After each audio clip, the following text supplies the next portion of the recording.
year 2026-2027, and 4, outline the strategy for financing the budget. Right Honorable Speaker, allow me to begin by congratulating His Excellency the President and the National Resistance Movement upon the resounding victory in the recently concluded general elections. In addition, I congratulate His Excellency the President upon assuming chairmanship of the East African Community. This is in recognition of his exemplary leadership and passion for advancing regional integration and Pan-Africanism. I also congratulate Her Excellency the Vice President, Right Honorable Speaker, Right Honorable Deputy Speaker, Right Honorable Prime Minister, colleagues, Honorable Ministers, Honorable Members of Parliament, and all other leaders elected to serve our country during this important phase of Uganda's development. Mr. Speaker, sir, I wish to thank His Excellency the President for the confidence he has placed in me and my political leadership team by entrusting us with the responsibility of leading the Ministry of Finance, Planning and Economic Development. I also would like to thank and congratulate my senior, Honorable Matia Kasaija, for the leadership and mentorship in the past 10 years. Your Excellency, we accept this responsibility with humility, determination, and a clear understanding of the task before us. That task is to accelerate wealth creation, eliminate poverty, create productive jobs, and transform Uganda into a $500 billion economy in the shortest possible time. Right Honorable Speaker and colleagues, Uganda enters this new political term from a position of strength. Unlike many previous election cycles that were characterized by high inflation, exchange rate instability, and macroeconomic uncertainty, our economy remains stable and resilient and is growing rapidly. Mr. Speaker, sir, this achievement is not accidental. It is a result of deliberate and consistent policy choices under the leadership of His Excellency the President and the NRM government. For more than 3 decades, government has prioritized peace and security, macroeconomic stability, infrastructure development, human capital development, wealth creation, and regional integration. As a result, Uganda has built one of the strongest foundations of socio-economic transformation on the African continent. Uganda has, number 1, sustained long-term economic growth above 5% despite repeated global shocks. 2, surpassed the lower middle income threshold of United States dollars 1,136 with gross national income per capita reaching United States dollars 1,389. 3, we have recorded one of the strongest external sector performances in recent history, nearly doubling exports over the last 5 years. 4, we have expanded access to health, education, and social services. 5, we have built critical infrastructure that supports investment and competitiveness. And 6, we have established a solid foundation for industrialization and private sector-led growth. Mr. Speaker, sir, the challenge before us is no longer simply growing the economy. The challenge is ensuring that growth translates into jobs, household incomes, enterprise development, and prosperity for every Ugandan. That is the essence of full monetization, as His Excellency the President has consistently emphasized. That is the focus of the tenfold growth strategy, and it is the central objective of this budget.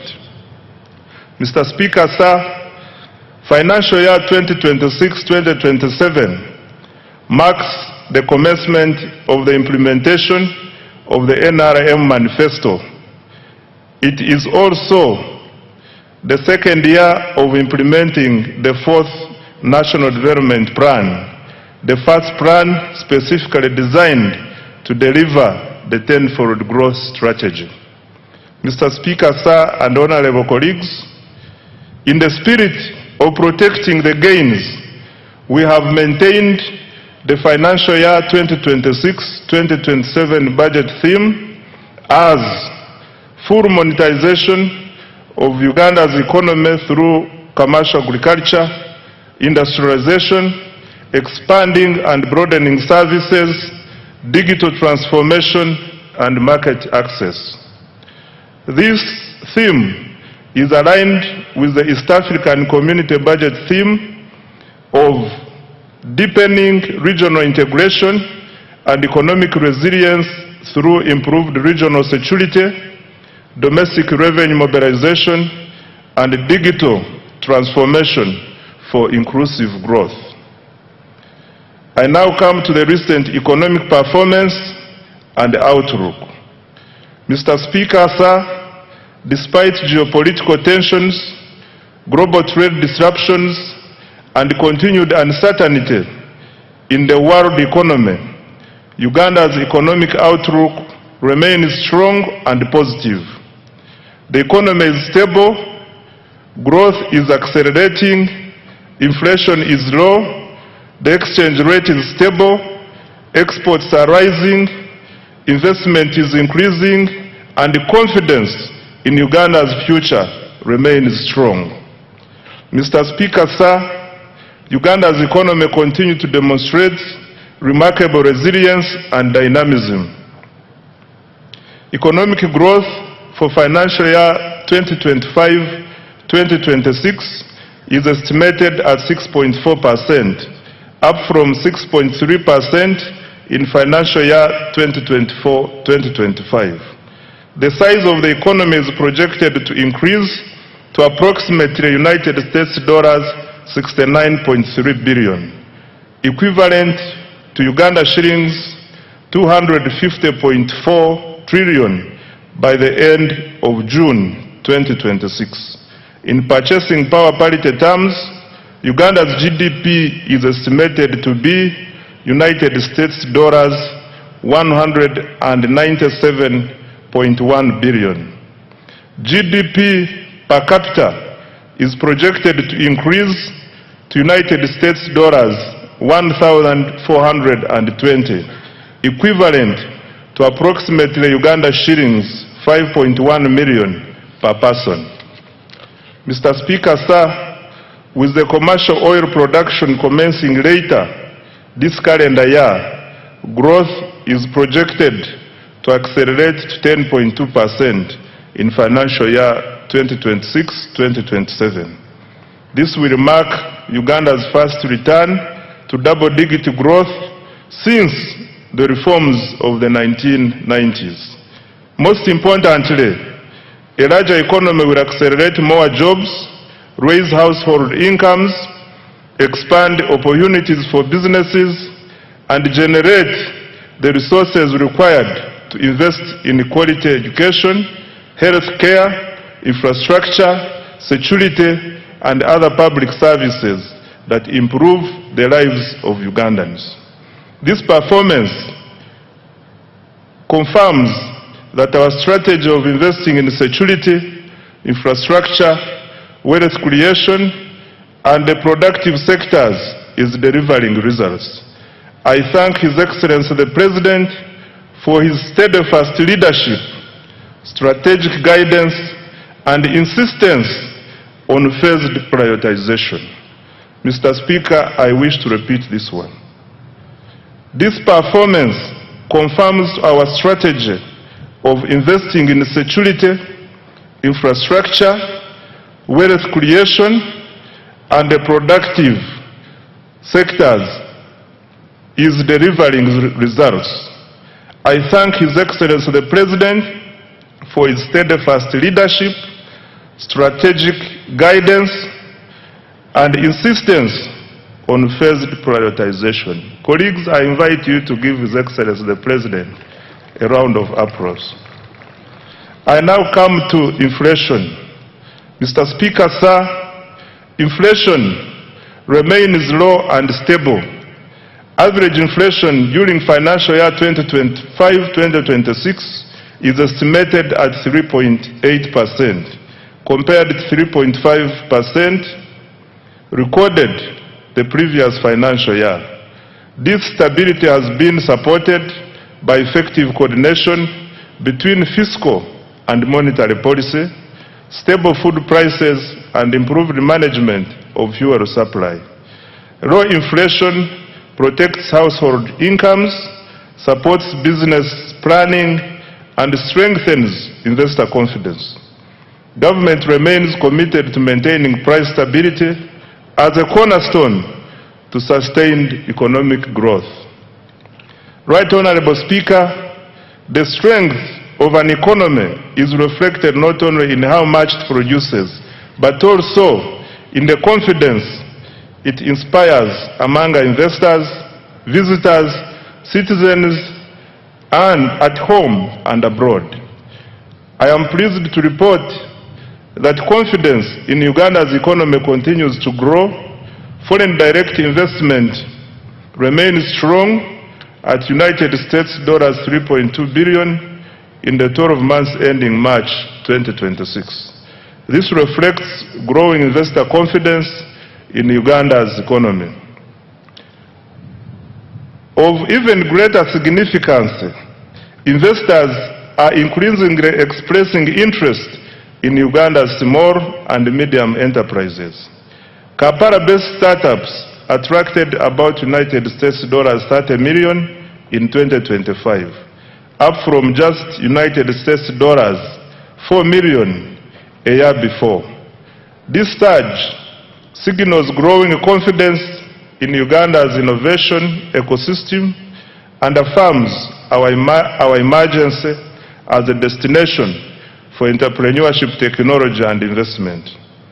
Mr. Speaker, remittances from Ugandans working abroad have significantly increased to $2.8 billion in the 12 months to March 2026 from $1.9 billion a year before.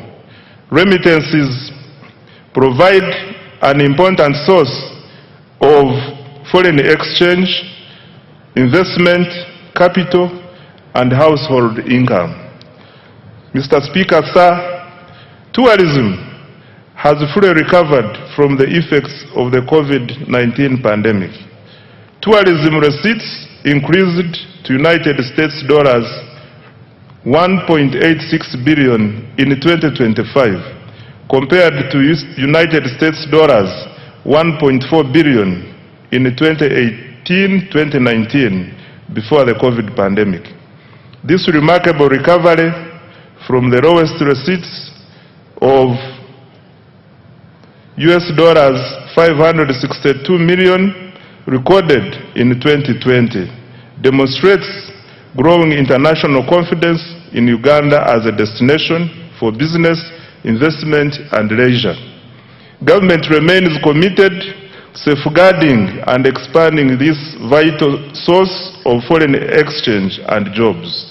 By increasing investment in tourism infrastructure, the sector, security, and our missions abroad to effectively advance economic and commercial diplomacy. Mr. Speaker, sir, the Uganda shilling remains one of Africa's best performing freely floating currencies.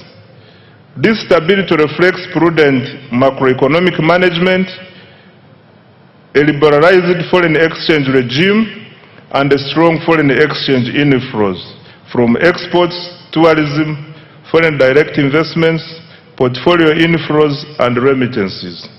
As a result, Uganda's foreign exchange reserves are now at United States $6 billion.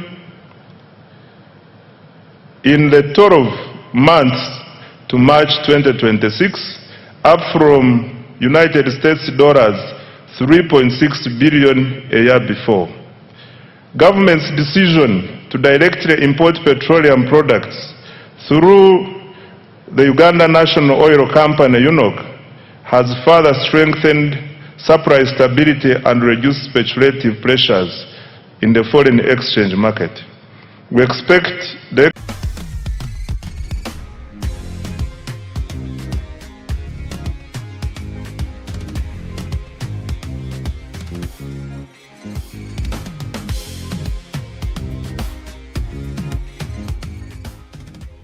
5 years, exports of goods and services have increased by approximately 204%.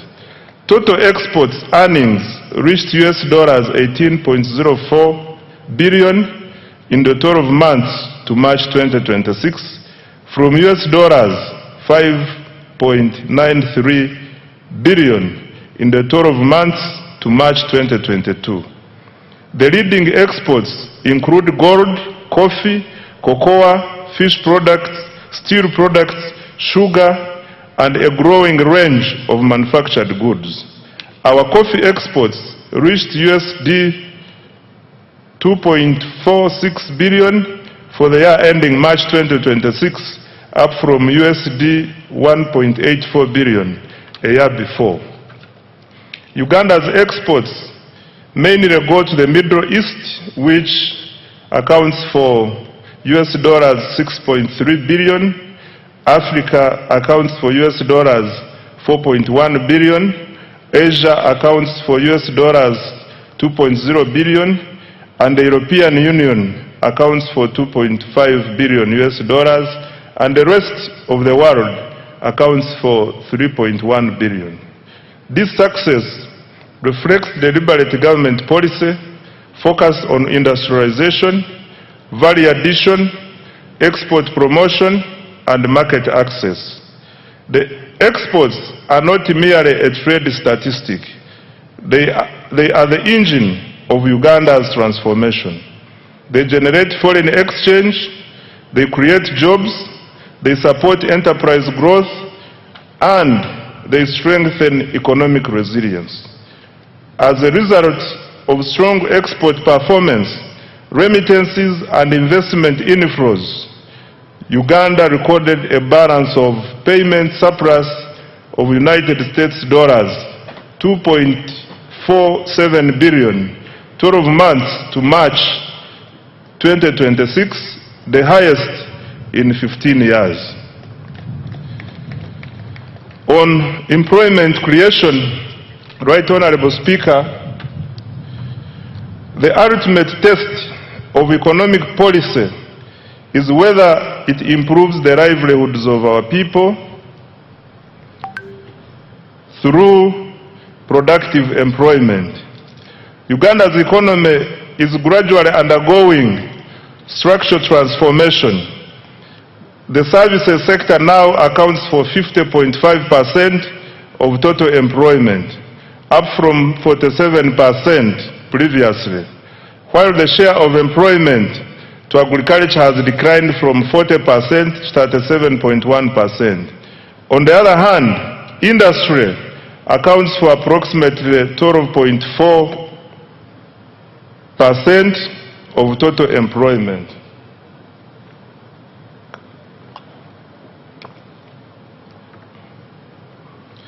These shifts are good and are consistent with the structural transformation experienced by today's rich economies, which moved from raw to higher productivity sectors.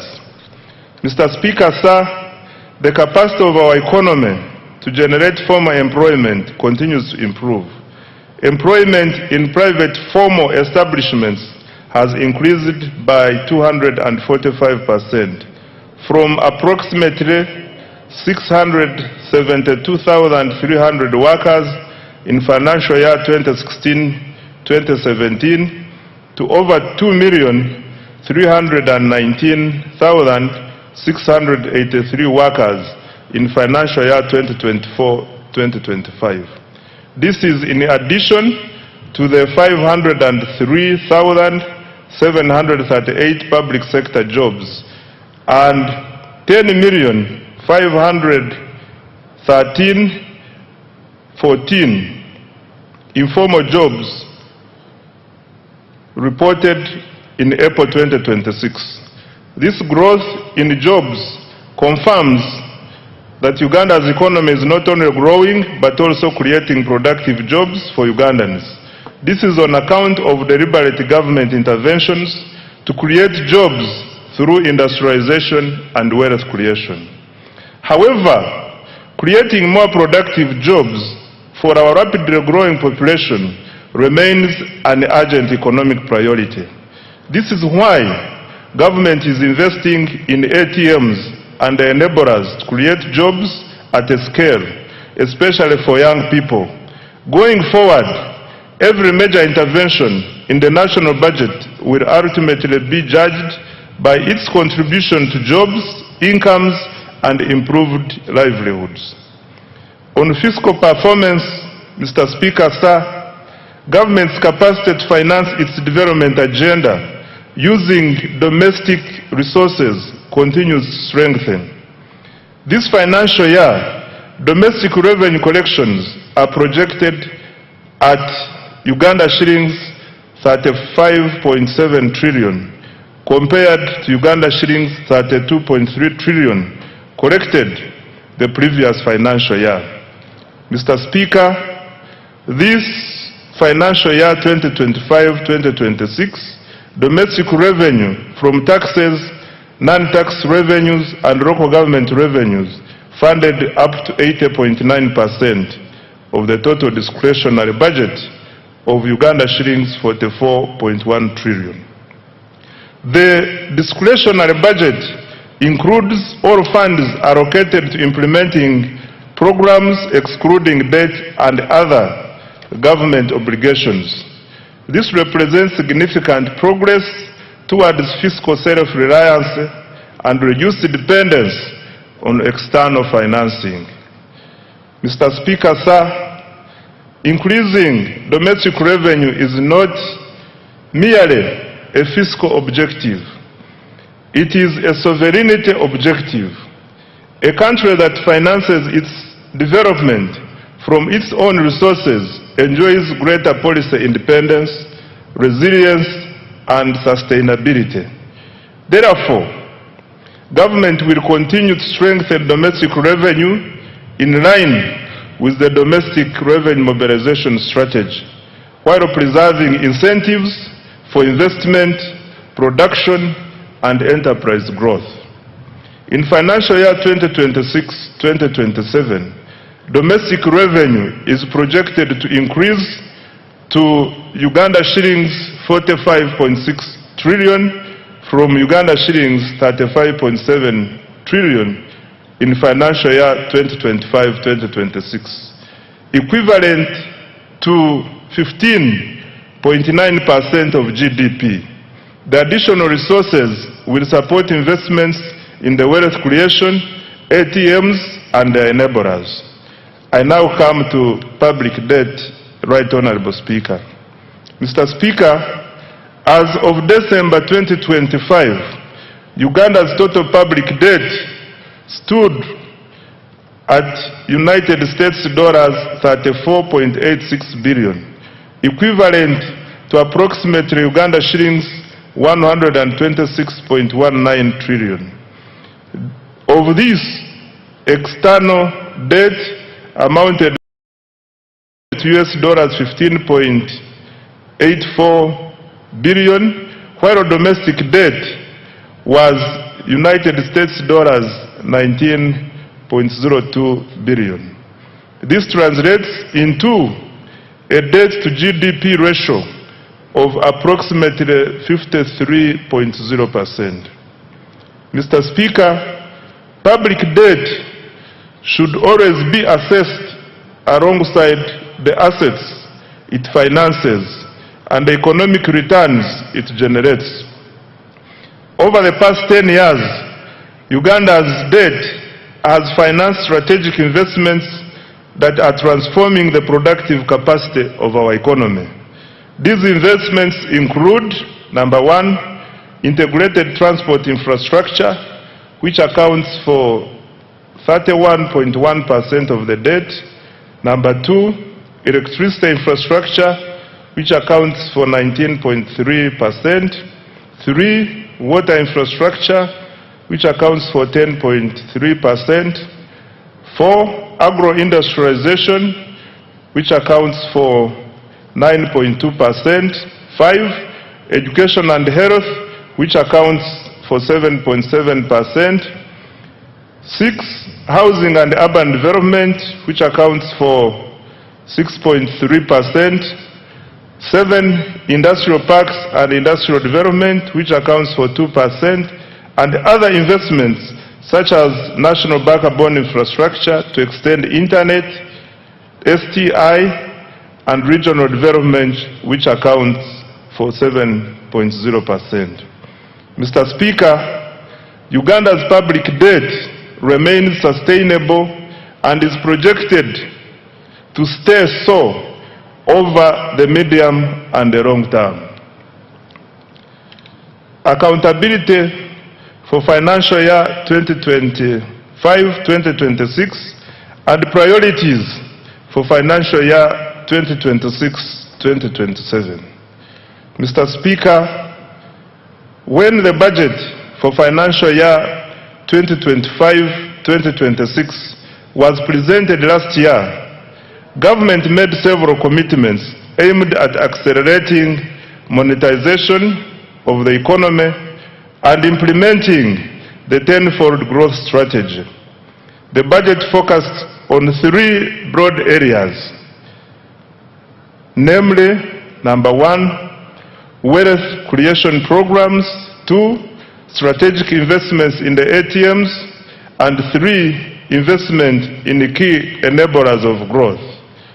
I am pleased to report that substantial progress has been made in all the three areas above. On wealth creation, Mr. Speaker, the foundation of Uganda's economic transformation is ensuring that every Ugandan participates in the money economy. Government, therefore, has continued to invest in programs that expand access to affordable capital, strengthen enterprise development, and increase household incomes. To date, government has invested close to Uganda shillings 11 trillion directly into wealth creation initiatives, targeting households in subsistence economy, farmers, youth, women, and businesses. These interventions are reducing barriers to participation in economic activity while expanding opportunities across the country. Let me highlight what we have done in the flagship wealth creation programs. On parish development model, Mr. Speaker, the parish development model remains government's most important intervention for eliminating subsistence and expanding participation in the money economy. I wish to thank His Excellency the President for his vision and unwavering commitment to this program. PDM is not merely a financing program, it is a structural transformation program. Its objective is to move households from subsistence to commercial production, from survival to enterprise, and from poverty to prosperity. Over the past 5 years, government has transferred Uganda shillings 4.4 trillion to all 10,589 parishes nationwide, and as a result as a revolving capital. Ugandans who were previously outside the money economy are now engaged in money-making enterprises. By the end of this month, PDM funds will have reached over 4 million beneficiaries. The PDM is raising household incomes, improving food security, and creating local economic opportunities for Ugandans who previously relied on subsistence production. Mr. President, thank you for your visionary leadership. The next phase of the PDM will focus on boosting productivity, strengthening value addition, and improving market access for the PDM beneficiaries. My ministry will seek policy guidance to ensure that the underserved and densely populated parishes, particularly in urban areas, receive adequate funding. Equally important, we will begin a gradual deliberate transition from government transfers to a self-sustaining financial ecosystem.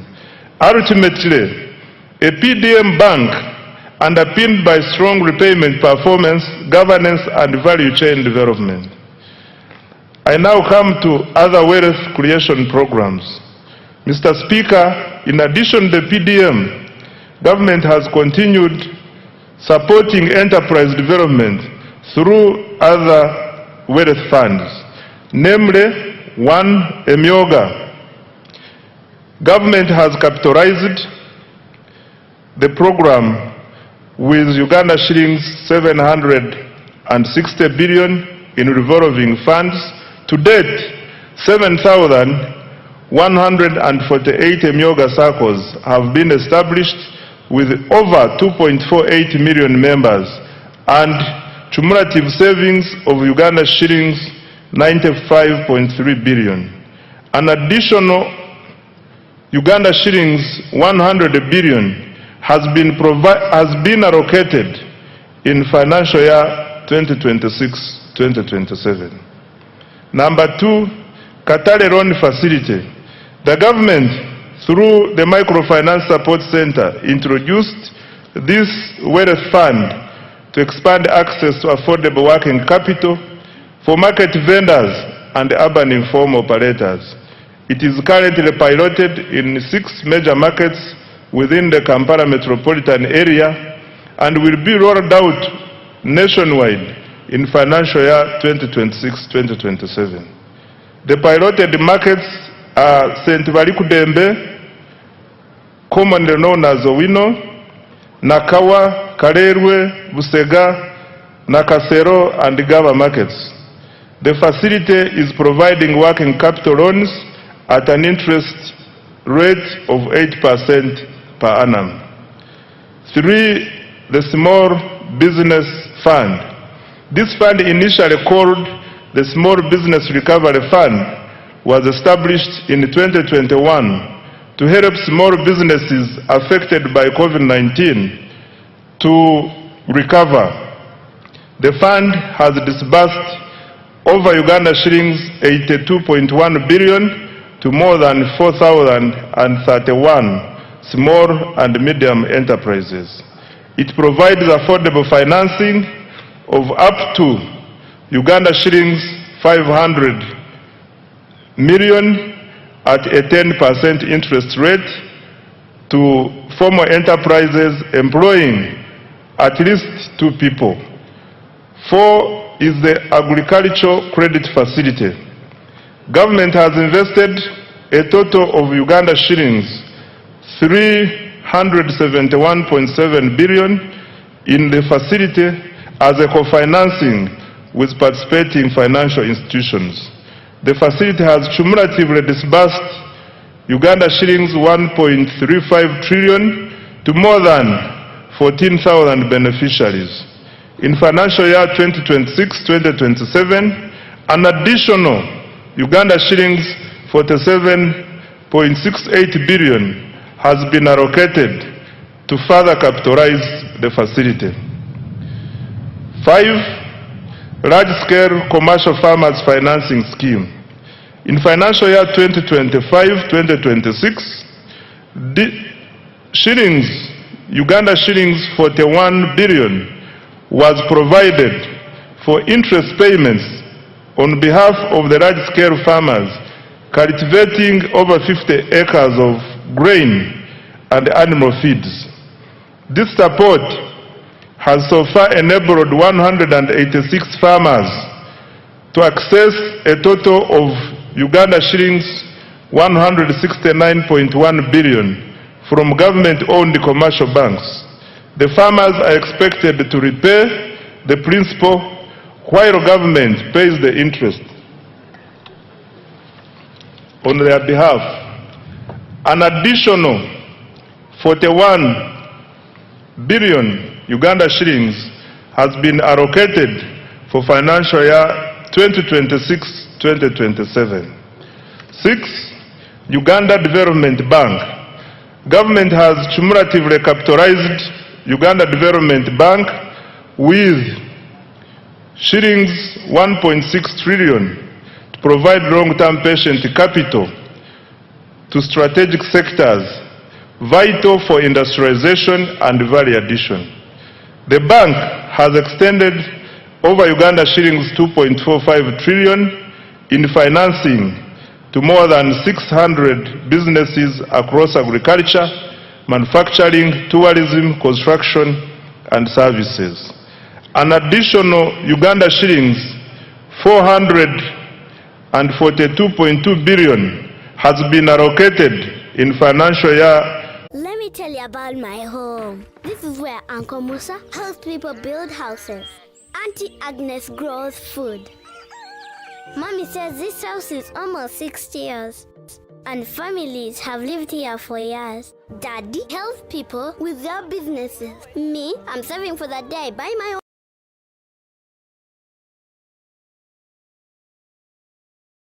Has been extended to 6,584 women-owned businesses support their transition from informality. This complements Uganda shillings 153.5 billion previously disbursed under the Uganda Women Entrepreneurship Program WEP, which has benefited 244,805 women. 8. Youth empowerment programs. The Youth Livelihood Program has financed 24,859 projects benefiting 275,034 youth at a cost of Uganda shillings 195.4 billion, while 57,849 youth have benefited from the Youth Venture Capital Fund. Number 9 is the revolving fund for the creative artists. Government has provided Uganda shillings 33 billion to establish a revolving fund for musicians and other creatives to promote enterprise growth and job creation. 10. Supports teachers' circles. Government released Uganda shillings 20 billion to private teachers' unions to strengthen teachers' welfare through improved access to affordable credit. This is in addition to the earlier Uganda shillings 25 billion that was provided to Walimu Sacco umbrella structures. Mr. Speaker, sir, these wealth creation interventions have expanded access to affordable capital, strengthened enterprise growth, and created jobs. In financial year 2026-2027, government has allocated an additional Uganda shillings 2.49 trillion in wealth creation programs to accelerate monetization of the economy and expand wealth creation. I now come to accelerating tenfold growth through the ATMs. Mr. Speaker, having expanded access to capital through our wealth creation programs, government is now intensifying investment in the sectors that will drive Uganda's next phase of economic transformation.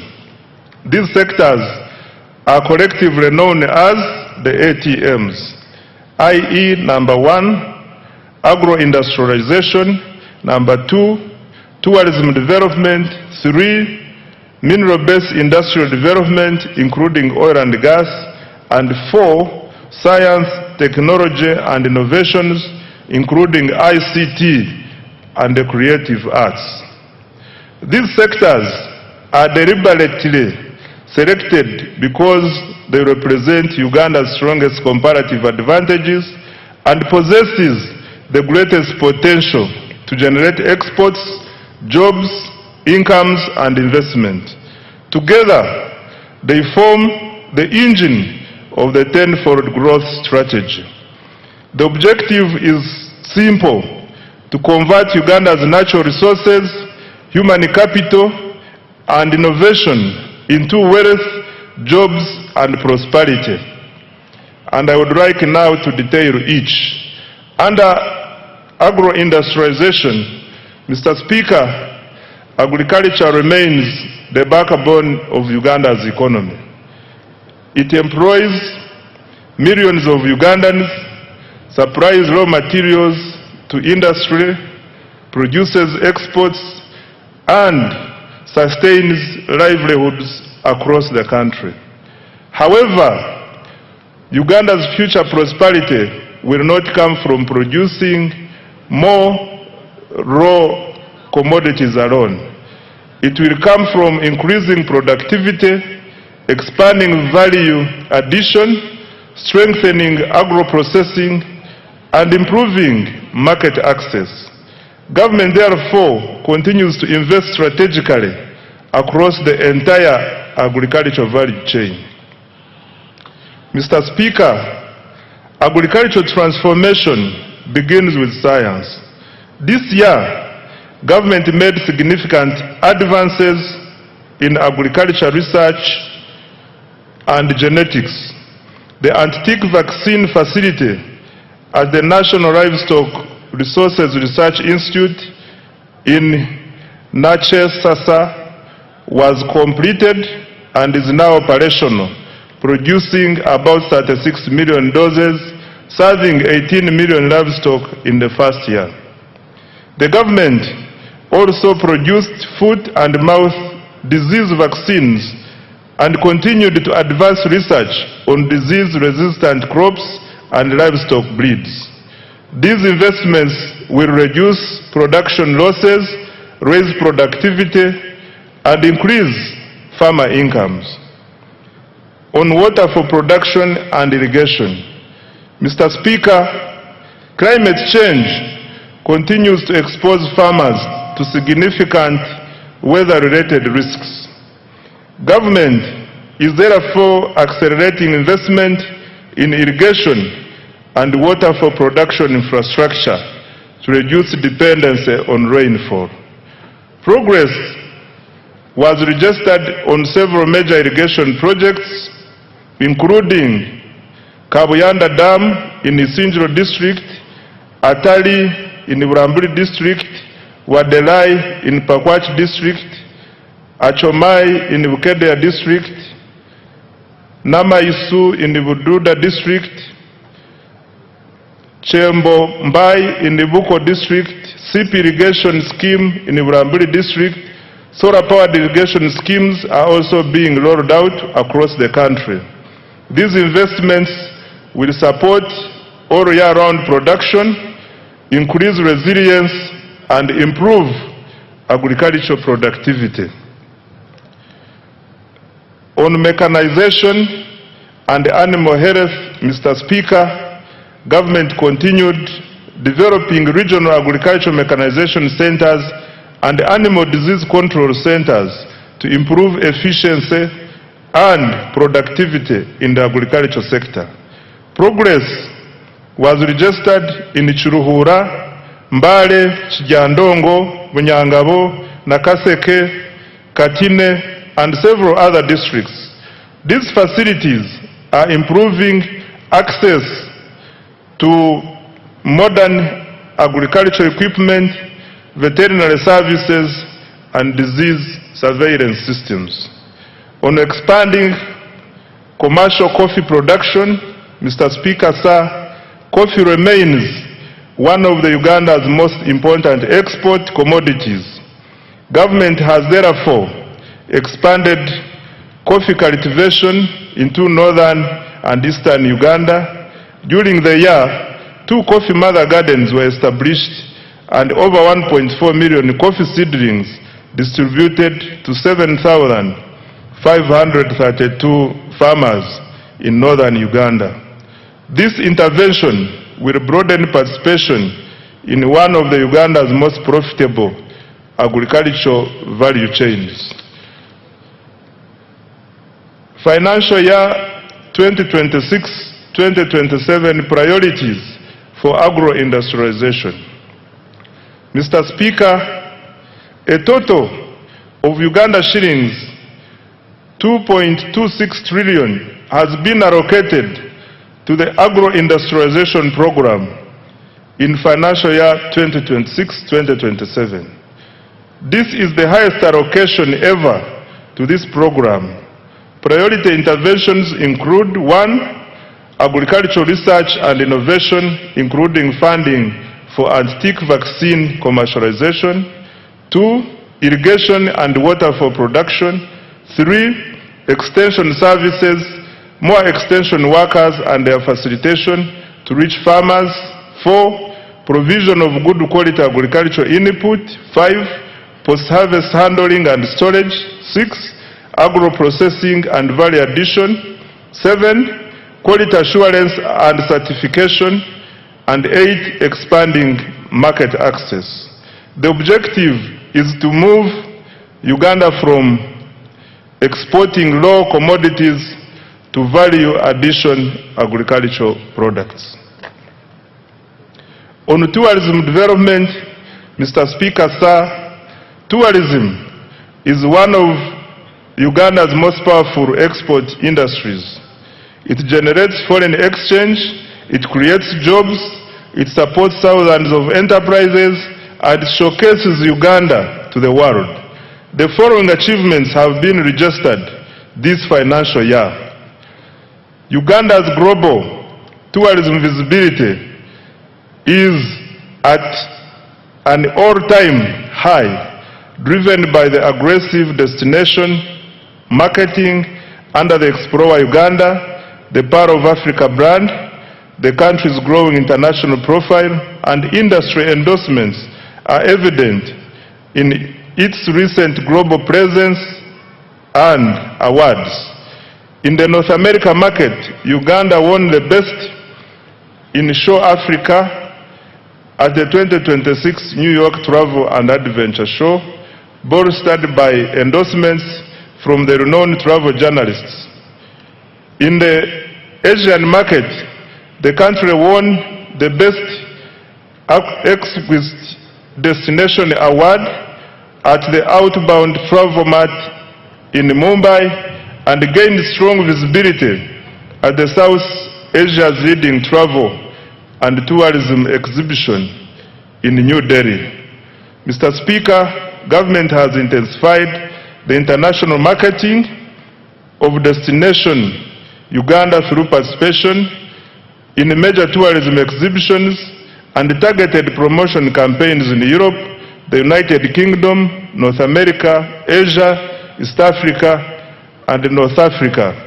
Government also leveraged high-profile platforms, including the Africa Cup of Nations AFCON 2025 tournament in Morocco and the 2025 World Travel Market in London, showcase Uganda's tourism potential and attract visitors. In addition, Uganda successfully secured a bid to host 2 international conferences, further strengthening its position as a preferred destination for meetings, incentives, conferences, and exhibitions. Uganda also launched the economic and commercial diplomacy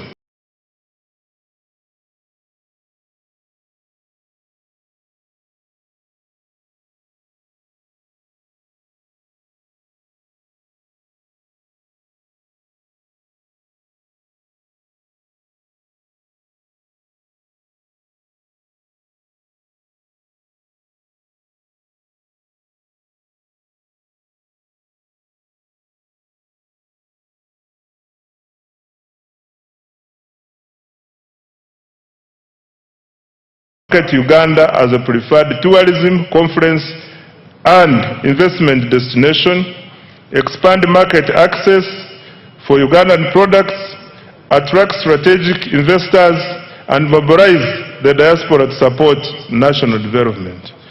On tourism infrastructure, Mr. Speaker, government continued to invest in tourism infrastructure and attractions. Progress was made in the development of museums and cultural heritage sites in Moroto and Dokoro. Investments are also underway in the Gwenzori Central Circuit Trail, Chitagata Hot Springs, and visitor facilities at the source of the Nile in Jinja, including an observatory deck and a modern restaurant. Government also established a new wildlife education center in Mbale. These investments are enhancing visitor experiences and strengthening Uganda's competitiveness as a tourism destination. In financial year 2026-2027, the priorities under tourism are the following. Mr. Speaker, the government has allocated Uganda shillings 567.32 billion to continue developing the tourism sector next financial year. The priority interventions will include: 1. Branding and marketing of Uganda as a tourism and investment destination. 2. Tourism infrastructure development. 3. Construction of highway sanitation facilities and tourism site refreshment centers. 4. Improving and enforcing hospitality standards and training. 5. Conservation and wildlife protection to increase wildlife population across the national parks. 6. Health tourism. And 7. Economic and commercial diplomacy. I now come to mineral-based industrial development. Mr. Speaker, sir, Uganda is richly endowed with minerals. However, sustainable transformation will come not from extracting minerals, but from processing and adding value to them. Government strategy is therefore to transform mineral wealth into industrial wealth, and the following steps have been taken in that direction. 1. Government intensified mineral exploration and quantification. Geochemical surveys for gold were undertaken in Kasanda, Chiboga, and Mubende districts. Exploration confirmed an estimated 300 million tons of iron ore in Kabale, Rubanda, Ruchiga, Kisoro, Kanungu, Chiruhura, and Hoima districts. Surveys of copper prospects were conducted at the Bukusu carbonatite complex, which also has the potential for rare earth elements, as well as at the Boma and the Gwensakara sites. Evaluation of uranium, manganese, lithium, and nickel deposits is also ongoing across the country. Number 2, to add value to Uganda's limestone, a new clinker factory was commissioned in Moroto district to produce inputs for cement production. The factory operates a 6,000 ton per day clean. My Days Move Fast Leadership Sessions Strategy.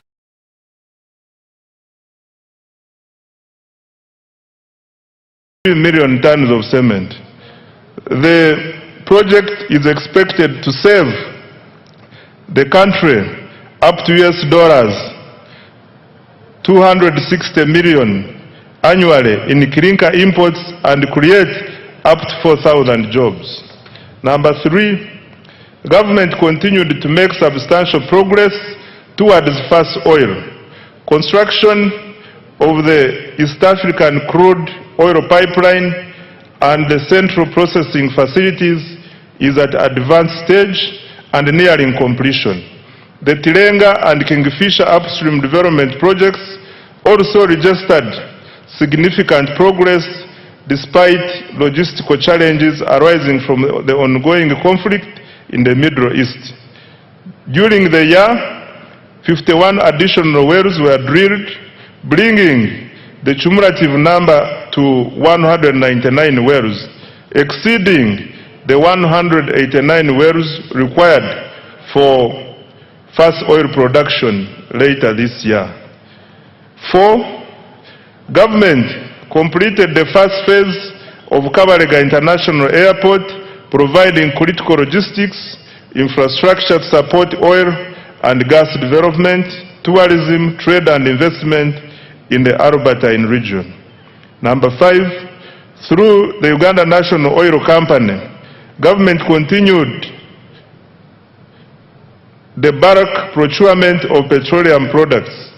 This has strengthened fuel security and ensured uninterrupted supply despite disruptions in global energy markets. Consequently, Uganda experienced minimal fuel price volatility compared to several countries in the region. 6, in addition, government through UNOC acquired a 20.15% stake in the Kenya Pipeline Company. This is a strategic investment to strengthen Uganda's energy security and enhance the reliability of fuel supply. Given that over 95% of Uganda's refined petroleum products are imported through the Kenyan corridor, this investment will help secure access to critical petroleum infrastructure and support more predictable fuel supply and pricing.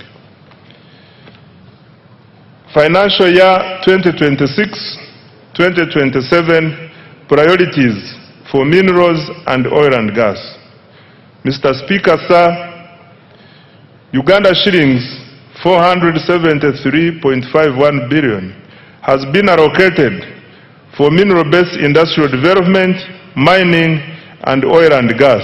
And the priority areas include, number 1, continued mineral exploration, quantification, and certification. Number 2, continued capitalization of the National Mining Company.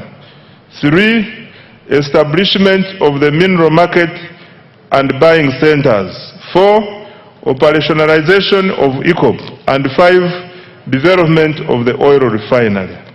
I now come to science, technology, and innovations. Right Honorable Speaker, no country has achieved rapid economic transformation without innovation. Science, technology, and innovation, including ICT and the creative arts, are critical drivers of productivity, industrialization, and competitiveness. They provide the tools to modernize production, create high-value jobs, and expand Uganda's participation in the global knowledge economy.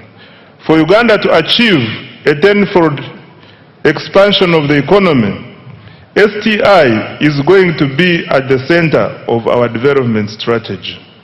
Mr. Speaker, commissioning the Chira vehicle plant in Ijinja marked a major milestone in Uganda's industrialization journey and demonstrates the country's growing technological capabilities. The plant has the capacity to produce up to 2,500 buses annually.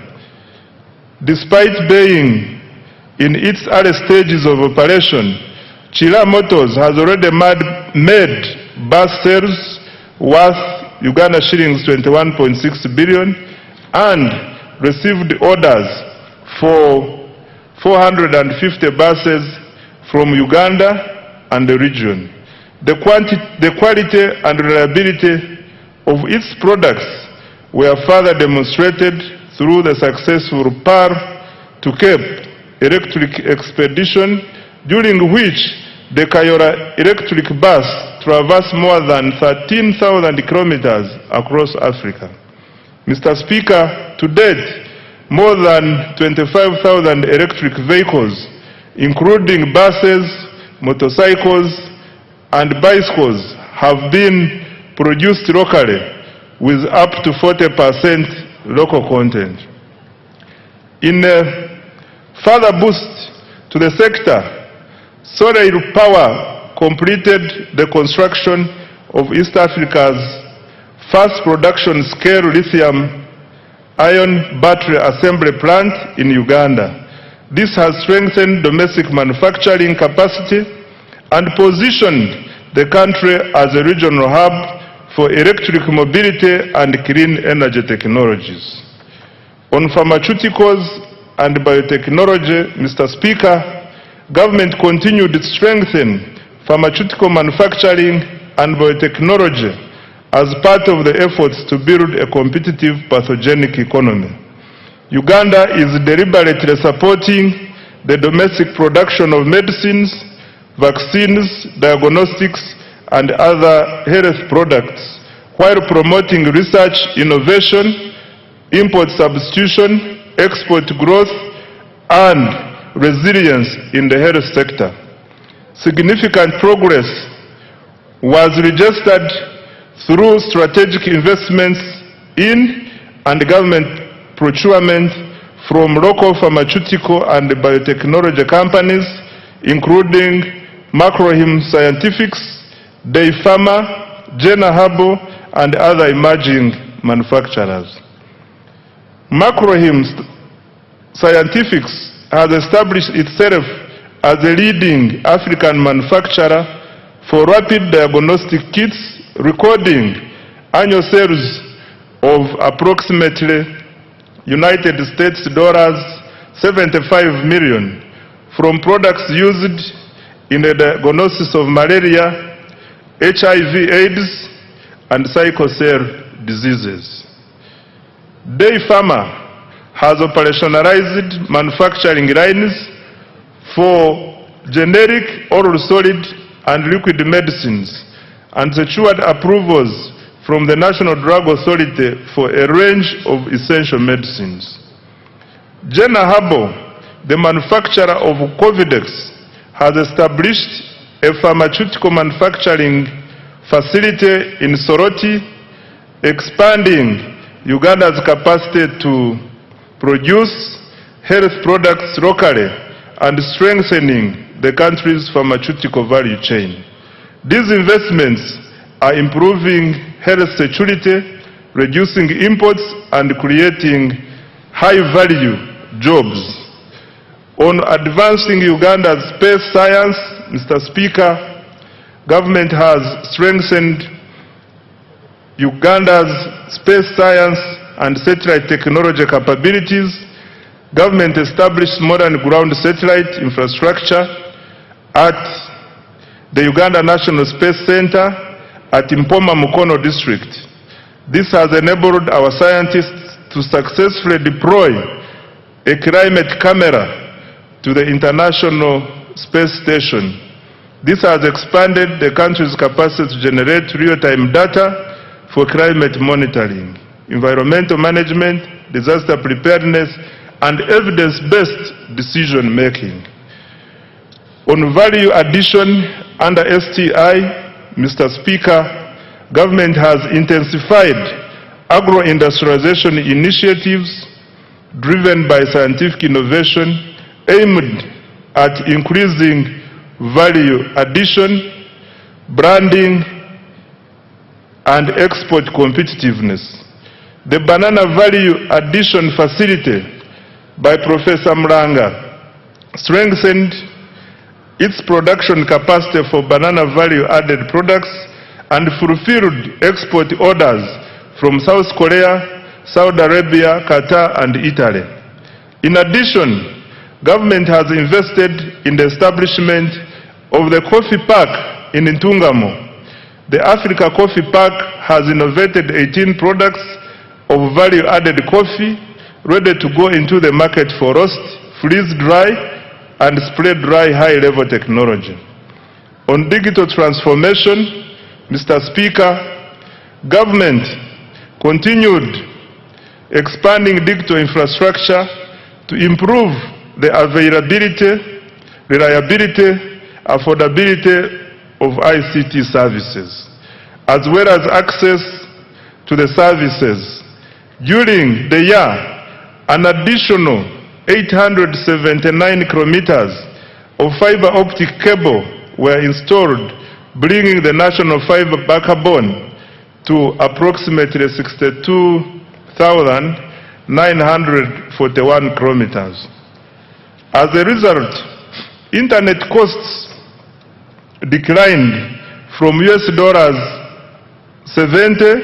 to $35 per megabyte per second.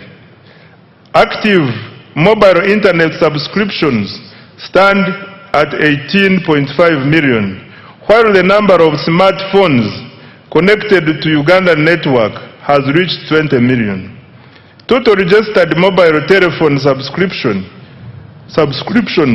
have reached 57.3 million, placing Uganda among the most connected markets in the region. The increased penetration of mobile telephones has increased financial inclusion and improved access to e-commerce, telemedicine, marketing, and agricultural information for farmers. In the year ending March 2026, mobile money transactions rose by 29% to Uganda shillings 392.7 trillion. Active mobile money accounts stood at 36.7 million. As at 31st March 2026, the number of mobile money agents had reached 1.22 million. I now come to creative arts. Mr. Speaker, to protect intellectual property and artistic works, government enacted the Copyright Enabling Rights Amendment Act 2025. Government also established the Uganda Creatives Revolving Fund to provide affordable financing circles in the creative economy.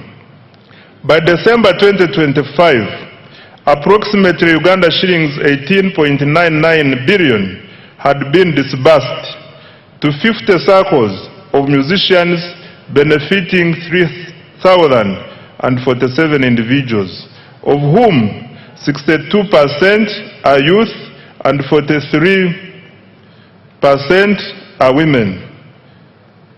Government is also finalizing the acquisition of a dedicated home for creative artists to serve as a common user facility for young talents to create wealth and jobs. The priorities for financial year 2026-2027 under STI, ICT and creatives are the following. Mr. Speaker, Uganda shillings 1.140 trillion has been provided in the new budget for science, technology, innovation, ICT and the creative industries. The priorities next financial year include: 1. Commercialization of innovations, especially Chira, motor vehicles, coffee, dairy farmer, drugs, and vaccines and banana products. Number 2, establishment of a high-tech city. 3, additional investment in science, research, and innovation. 4, expansion of digital infrastructure to increase coverage, reliability, and affordability of internet, government services, and e-commerce. 5, growth of business process outsourcing for job creation. 6, expanding the free-to-air TV signal.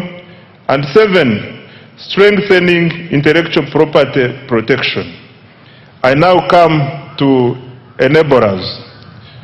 Mr. Speaker, government also continued to invest in the key enablers of socio-economic transformation in line with the NDP 4 and the 10-fold growth strategy.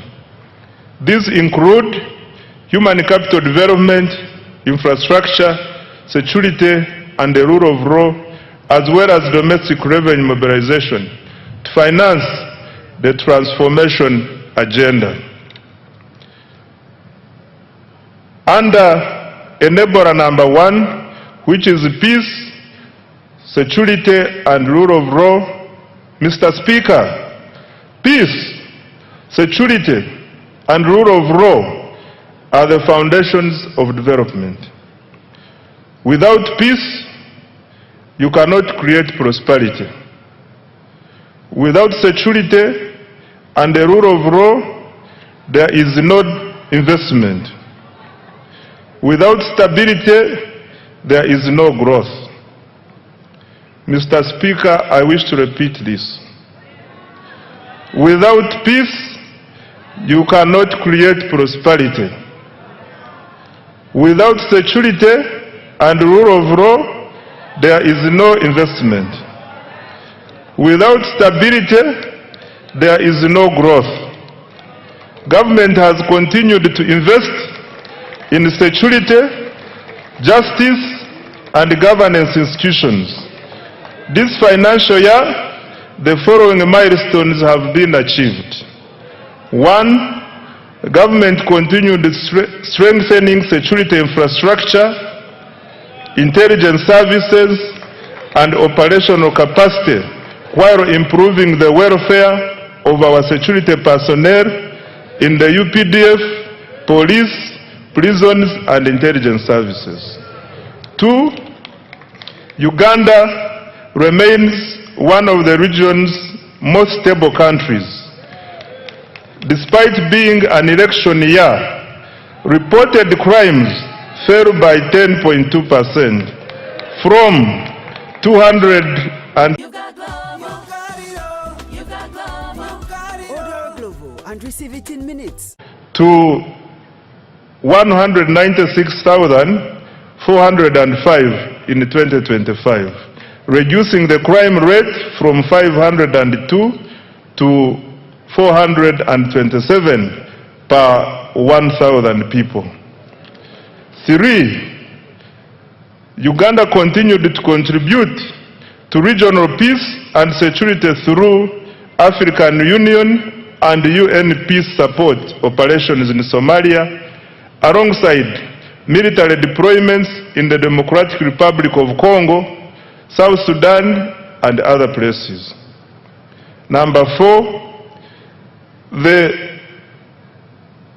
275-bed National Referral Military Hospital in Mbuya, Kampala, is now operational. It attends to an average of 150 patients per day for services including dialysis, dental care, physiotherapy, and ENT. Number 5, construction of the UPDF military headquarters in Mbuya is 70% complete. In addition, over 230 housing units and new administrative blocks for the Air Force and Marines are under construction to enhance personnel welfare and operational efficiency. Number 6, government provided over Uganda shillings 1.697 trillion to the relevant institutions to organize the recently concluded successful general elections. Number 7, mass enrollment and issuance of national identity cards progressed well. The total population identified with the National Identification Number NIN is 34.14 million, renewals 13.85 million, cards printed 14.67 million, and cards issued to the population 6.2 million. Beyond securing elections and supporting national security, the national ID has improved access to public services, broadened financial inclusion, and eased travel within the East African community. Number 8, cattle restocking has begun in Acholi, Lango, Teso, and Teso, targeting 16,000 households, each receiving 5 million to purchase 2 bulls and 3 heifers. To date, 2,000 households have been compensated. Financial year 2026-2027 priorities for security, governance, and rule of law are the following. Mr. Speaker, government has allocated Uganda shillings 10.21 trillion security, governance, and rule of law institutions for financial year 2026-2027, and the priority interventions include: 1. Continued modernization, training, and welfare of the UPDF. 2. Full equipping of the National Referral Military Hospital and completion of the UPDF headquarters. 3. Strengthening of broader security, counter-terrorism, and regional peace support operations. 4. Enhancing community policing, crime intelligence, forensics, and CCTV coverage. 5. Cyber security and protection of critical national infrastructure. 6. Improving immigration services, NIN/ID enrollment, and e-passport issuance. 7. Fighting against corruption. 8. Continued cattle restocking in the Acholi, Lango, Teso sub-regions. I now come to enabler number 2, which is infrastructure development. Mr. Speaker, sir, transport infrastructure is the bone marrow of the economy. It connects farmers to markets, workers to jobs, and industries to inputs, while linking exporters to regional and global markets. Electricity powers industrialization and drives economic transformation. In financial year 2025-2026, government achieved the following infrastructure development. Under roads and bridges, government continued with the construction of 24 major roads, totaling approximately 1,154 kilometers, and rehabilitated a further 949 kilometers of national roads. 2. Government continued developing 14 strategic bridges to enhance connectivity, improve access to socio-economic services, and support the movement of goods and people within and across regions. 3. Government stepped up maintenance of national roads network. Over 7,400 kilometers of paved and 14,000 kilometers of unpaved roads were maintained through labor-based contracts, and a further 1,282 kilometers of paved and 3,146 kilometers of unpaved roads were looked after under routine mechanized maintenance. 4. Government opened 124 kilometers, graded 175 kilometers, and gravelled 64 kilometers of district and community access roads using the force account. 5. Local governments maintained 2,700 kilometers of district and community access roads, upgraded and maintained 820 kilometers of city and municipal roads, and rehabilitated 120 kilometers of district roads.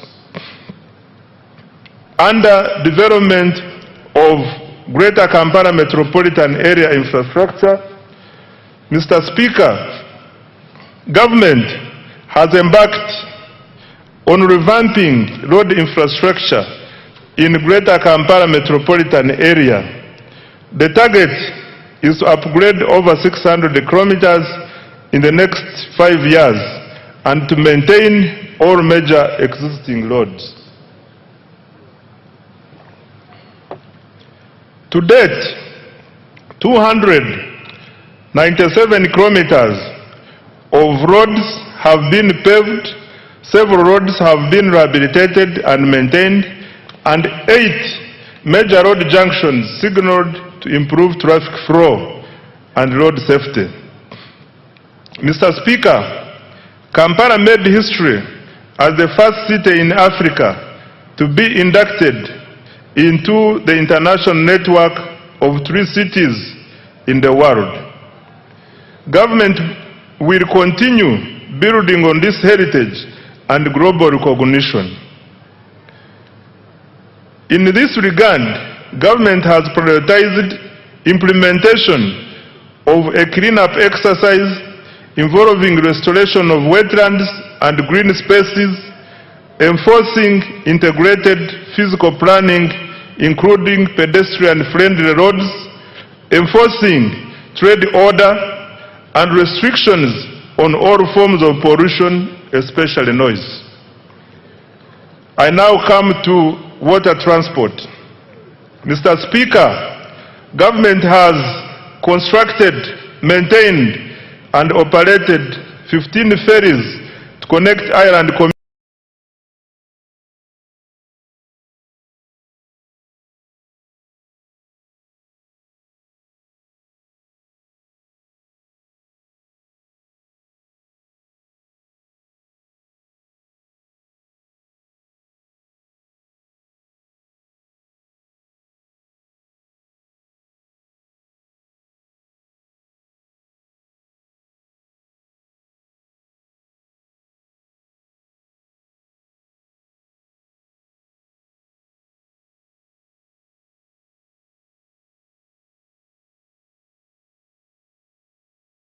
Government has commenced construction of the 273-kilometer standard gauge railway from Maraba to Kampala. Upon completion, container transport costs from Mombasa to Kampala are projected to fall from about $3,500 to roughly $1,600. and transit time from 5 days to 1 day. Rehabilitation of the Tororo-Gulu meter gauge railway reached 66% completion, while the Kampala-Mukono section has been complete. On air transport, construction of Kidepo International Airport is underway to boost tourism in Karamoja. Phase 1 of Entebbe International Airport's rehabilitation and expansion is complete, with a new passenger terminal and expanded cargo facility. The passenger terminal capacity has risen from 2.0 million to 3.5 million travelers per year. 12 regional aerodromes have been maintained to support regional connectivity for tourism and trade. Government is strengthening Uganda Airlines. The financial year 2026-2027 priorities for transport are the following. Mr. Speaker, Uganda shillings 8.79 trillion has been allocated next financial year for transport infrastructure development, and the priority areas will include: number one, construction of the Maraba-Kampala standard gauge railway and completion of rehabilitation of the meter gauge railway. Number two, construction, upgrade and maintenance of national, city, district, urban and community access roads. Number three, construction and maintenance of strategic bridges. 4, development of water transport systems such as ferries and ports. 5, operationalization of Kabalega International Airport and continued upgrade of regional aerodromes. And 6, expansion of the Uganda Airlines. I now come to the energy development. Mr. Speaker, sir, reliable and affordable energy is essential for industrialization and socio-economic transformation. Government continues to invest heavily in electricity generation, transmission and distribution infrastructure. In financial year 2025-2026, government achieved the following in energy development. 1, continued development of hydro, solar and other energy projects alongside preparatory work for future nuclear investments. Installed generation capacity now stands at 2,098 megawatts, and the government's medium to long-term target is 52,482 megawatts to support industrialization, urbanization, and economic growth. 2, continued expansion of energy transmission and distribution infrastructure. Completed and continued construction of multiple lines, including the Kole-Gulu-Nebi-Arua line, 132 kV, the Kampala Metropolitan Transmission Line, 132 kV, including 2 associated mobile substations, Mirama, Kabale, 132 kV, Karuma Tororo, 400 kV, Tororo Resource, 400 kV, Mutundo Entebbe, 132 kV, and Lira Guru Agago, 132 kV. Good progress has also been made on substations serving industrial parks in Mbale, Kapeka, and the Kabalega Petrochemical Industrial Park. 3, the share of households in rural areas connected to grid electricity has nearly doubled in the 3 years, from 6.8% in financial year 2021-22 to 11.4% in financial year 2024-2025. 4, through Uganda Energy Credit Capitalization Company, government commenced construction of 4 small mini hydro power sites expected to generate 5 megawatts of electricity. These sites will be completed in March 2027 and will provide reliable power to very hard to reach and remote areas. Further, under the Electricity Access Scale-Up Project, 419,500 592 off-grid solar connections have been made countrywide. Financial year 2026-2027 priorities for the energy sector are the following. Mr. Speaker, government has allocated Uganda shillings 2.07 trillion to energy development and the priority intervention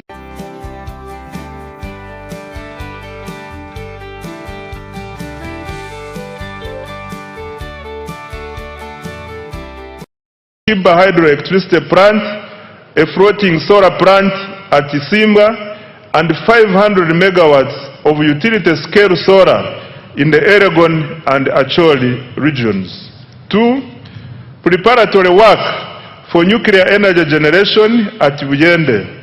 3. Expansion of transmission and associated substation infrastructure. 4. Rural electrification, and 5.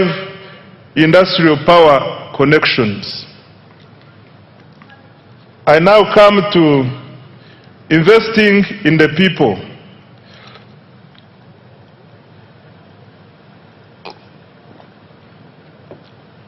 Mr. Speaker, economic transformation is ultimately about people. A healthy, educated, skilled, and productive population is indispensable for sustained growth and shared prosperity. That is why government continues to allocate a large share of the discretionary budget to human capital development, i.e. health, education, water and sanitation, and social protection. During financial year 2025-2026, the following milestones were achieved. Under health, Mr. Speaker, government sustained its policy of progressively increasing investment in essential medicines and health supplies. Accordingly, funding through the national medical stores was increased by Uganda shillings 145.33 billion to Uganda shillings 862.93 billion in financial year 2025-2026. Government will continue to increase domestic financing for essential health commodities with the aim of substantially reducing reliance on donor support. This will guarantee uninterrupted access to essential medicines like antiretroviral medicines, anti-malarial drugs, vaccines, immunization supplies, laboratory commodities, and anti-tuberculosis medicines. Government continued to modernize healthcare infrastructure and equipment. During the year, 17 regional referral hospitals and 25 general hospitals were equipped with neonatal intensive care units. In addition, 14 regional referral hospitals received CT scan machines. Construction and upgrading of 31 health facilities across Karamoja is ongoing. Government also completed high-capacity medical waste incinerators in Fort Portal, Guru, Barara, KCCA, and Lira. Busorwe, Gombe, Kaworo hospitals were also rehabilitated. Right Honorable Speaker, government continued to promote preventive health care through immunization, disease prevention, and nutrition programs. Immunization coverage for children under 1 year reached 94%, while first dose measles, rubella coverage reached 93%. Government also conducted nationwide campaigns against malaria, HIV, AIDS, Ebola, cholera, and yellow fever, and promoted nutrition education for children, pregnant women, the elderly, and other vulnerable groups. Government also continued to expand specialized health care services in oncology, cardiology, and other fields, reducing the need for treatment abroad. The Uganda Heart Institute conducted 634 cardiac interventions, including open heart, closed heart, vascular, and catheterization procedures.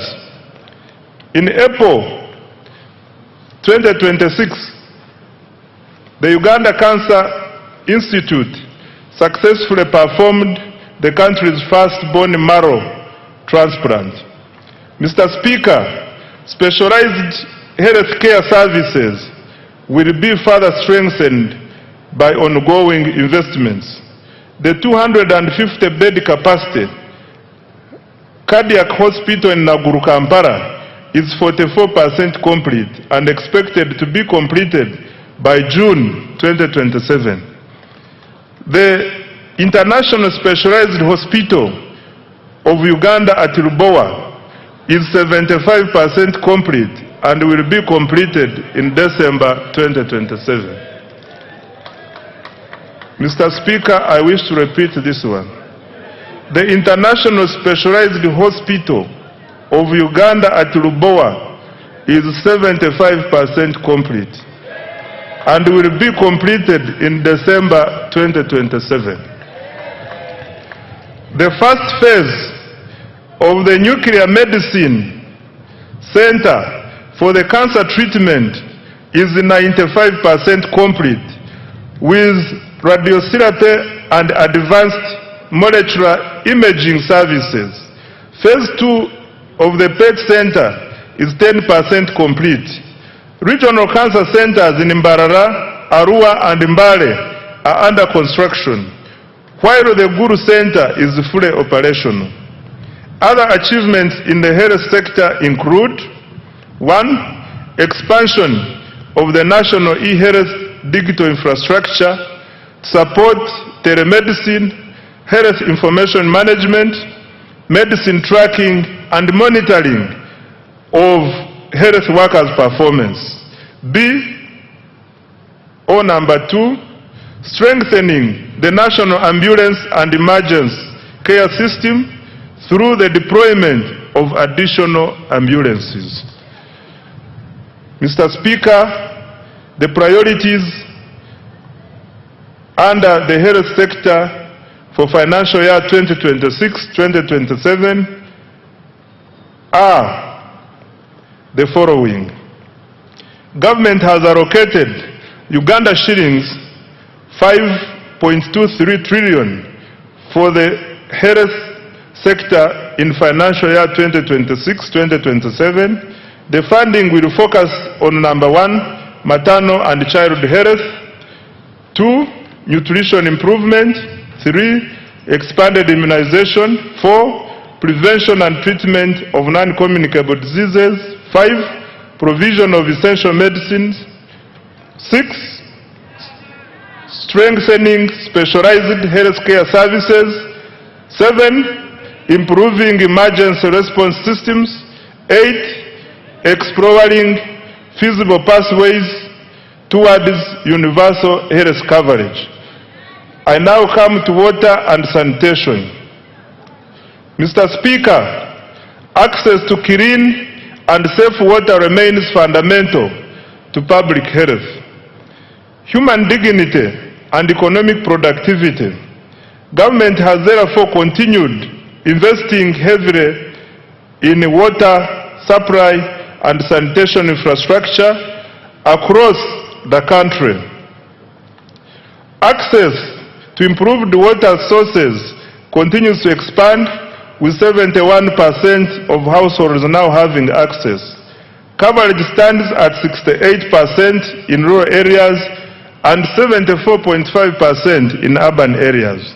Mr. Speaker, during financial year 2025-2026, safe water access was extended to 553 villages. Over 200 large solar-powered water and sanitation systems, several public sanitation facilities, and fecal sludge treatment plants were completed in several districts.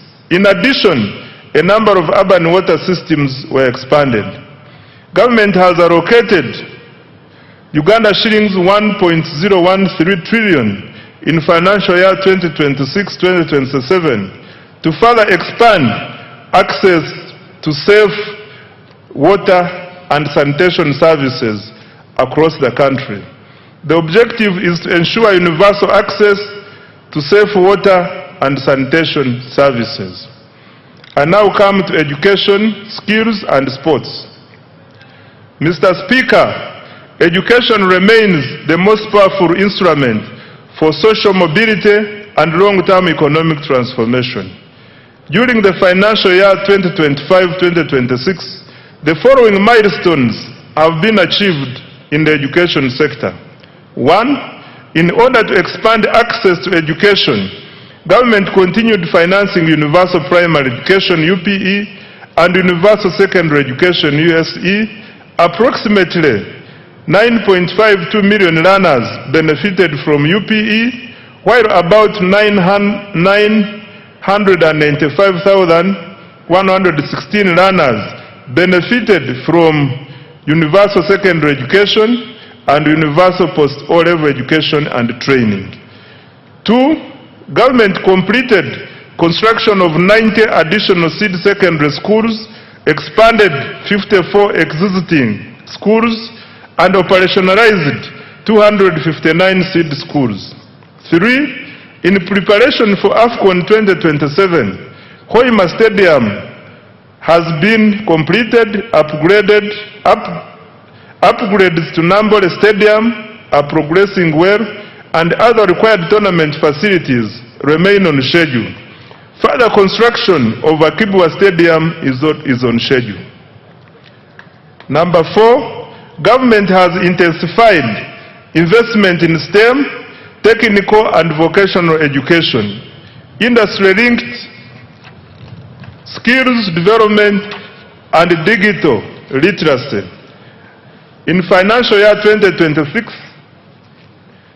2026-2027, priorities for education, skills, and sports, Mr. Speaker, are the following. Next year, government has allocated Uganda shillings 6.66 trillion to further improve education of Ugandans. Priorities will include: number 1, access to quality UPE and USE. Number 2, strengthening STEM and vocational education. 3, improving teacher welfare and training with emphasis on pre-primary teachers. 4, curriculum reform. 5, strengthening public universities and research institutions. And 6, completing critical sports infrastructure for AFCON 2027. Mr. Speaker, beginning financial year 2026-2027, an additional Uganda shillings 568.65 billion has been allocated to enhance salaries for primary school teachers and arts teachers in secondary schools and BTVET institutions. I now come to social protection and inclusive development. Mr. Speaker, the NRM government has over the years ensured economic growth is inclusive.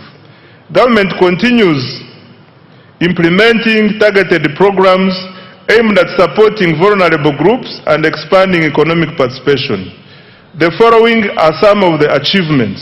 1, government has continued to support older persons through the Social Assistance Grant for Empowerment SAGE, which has cumulatively reached 489,673 beneficiaries, with a total of Uganda shillings 836.1 billion. In addition, the Special Enterprise Grant for Older Persons has supported 17,245 older persons with approximately Uganda shillings 13 billion. Number 2, under the National Special Grant for persons with 175,034 youth at Uganda shillings 195.4 billion, while 57,849 youth have benefited from the Youth Venture Capital Fund.